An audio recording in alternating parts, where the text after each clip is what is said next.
Hello, welcome to 3 Philosophies, 1 Game. I'm Harry Hennings, and this episode is on Jose Bordalas.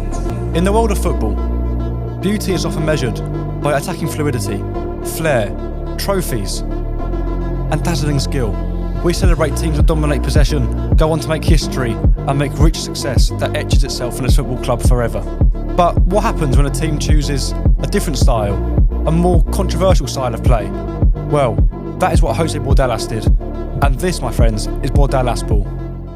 Born in 1964 in Alicante, Spain, Bordalas began in the lower divisions, where facilities were limited, and philosophies were also limited. This meant that style often came with the threat of relegation, and so he had to know how to survive in these leagues to get where he is now at Getafe. And that is where his philosophy was forged. So sit back, because this is going to be one hell of a story. When Bordalas took over at Getafe, a modest club, just outside Madrid, expectations were very, very low. They weren't supposed to compete with Spain's elite. They weren't supposed to challenge giants like Barcelona, Real Madrid and Atletico. But under Bordalas, they became something different, entirely different. They became a team that no one wanted to play against. No one wanted to face them. A defensive machine, a tactical nightmare, a manager, an opposing manager's worst nightmare. A team that could drag even the best sides into chaos. But with success comes controversy. Because what Bordalas created was given a name, and it was tailored as anti-football. So to understand this criticism, you have to understand the 3 core principles of Bordalas ball. The first one is aggression. This isn't just pressing, it's relentless harassment. Players close down opponents, players clip at the heels of the opposition, tactical fouls, deliberate fouls, to disrupt the game. There's no time to breathe, no time to even think. It's football, played on the edge. Secondly, we have discipline. Every player knows their role. Every player knows what Bordalas wants from them. Every player knows exactly how Getafe are going to set up. Getafe sit in a defensive low block, meaning that the opposition find it very, very difficult to play out the back, very difficult to string passes into midfield, and even harder to create channels down the flanks to get balls into the box. Now, breaking them down wasn't just difficult, it's exhausting. And when it gets to exhausting, this creates small fouls that hugely disrupt the game, irritate the opposition managers, and create chaos and havoc on the pitch. But Bordalas thrives on this, and Getafe love it. Small interruptions, fouls, deliberate trips, anything to damage the rhythm of the opposition. And the third is pragmatism. This is the heart of Bordalas ball. It's not about dominating possession. It's not about entertaining the crowd. It's about one thing, results. And results matter to Bordalas, and they have mattered in recent years. If it means defending for long periods, sitting in a low block for 70-80 minutes, then so be it. We've seen this many, many times before, and they've done this, and they've kept on doing it repeatedly during the seasons. But even better for Bordalas, even better for Getafe, is scoring early on, having a slender 1-goal lead, and sitting back, no problem. They've done it many times in the past. For them, it's efficiency over elegance, week in, week out, all day, all night. But when the moment comes, Getafe strike fast, they pounce, they strike quickly, they move the ball, and they go up the other end.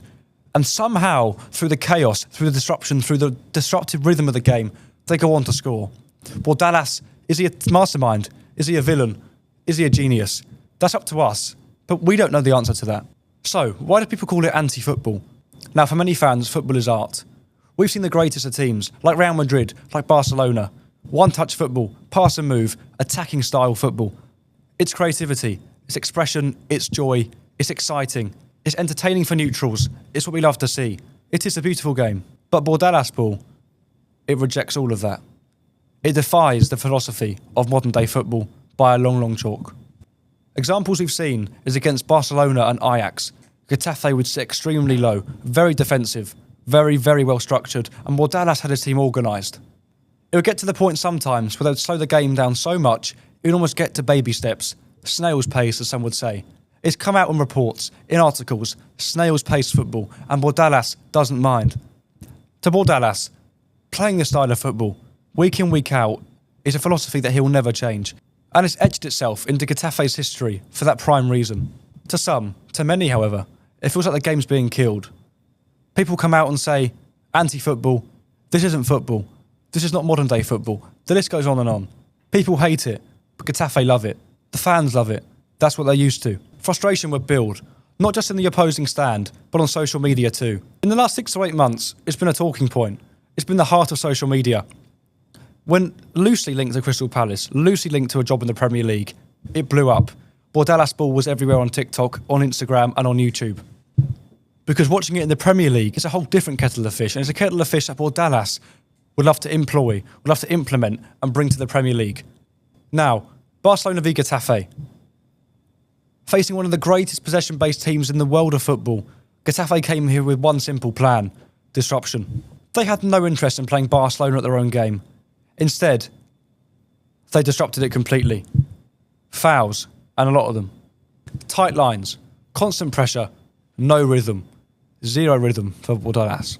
Another example was a Copa del Rey against Pontevedra. After scoring early, this is where it gets very, very hysterical to the neutrals. Getafe dropped deep, extremely deep.